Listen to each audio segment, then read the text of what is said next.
দই খেতে যারা ভালোবাসে তাদের কাছে মনে হয় কি শীত আর কি গরম। দই প্রেমী মানেই হচ্ছে আমার দই খেতেই হবে।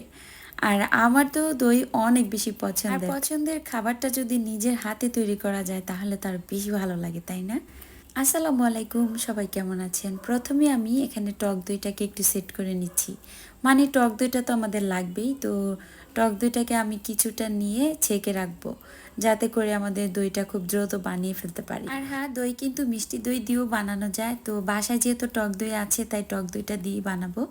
দেখতে পাচ্ছেন ডিপ ফ্রিজে থাকার কারণে একদম বরফ হয়ে জমে আছে, তাই এটা কিন্তু ছেঁকে নিতে একটু সময় লাগবে। আর এই জন্যই প্রথমেই আমি দইটাকে একটু ছেঁকে নিচ্ছি যাতে করে এক্সট্রা পানিটা ঝরে যায়। দুধ আগেই জাল করে নিয়েছিলাম, আর দেখতে পাচ্ছেন কতটা ঘন করে জাল করে নিয়েছি। এখানে আমি দইয়ের সাথে শর্টটা দিব না, তাই শর্টটাকে আমি উঠায় রেখে দিচ্ছি।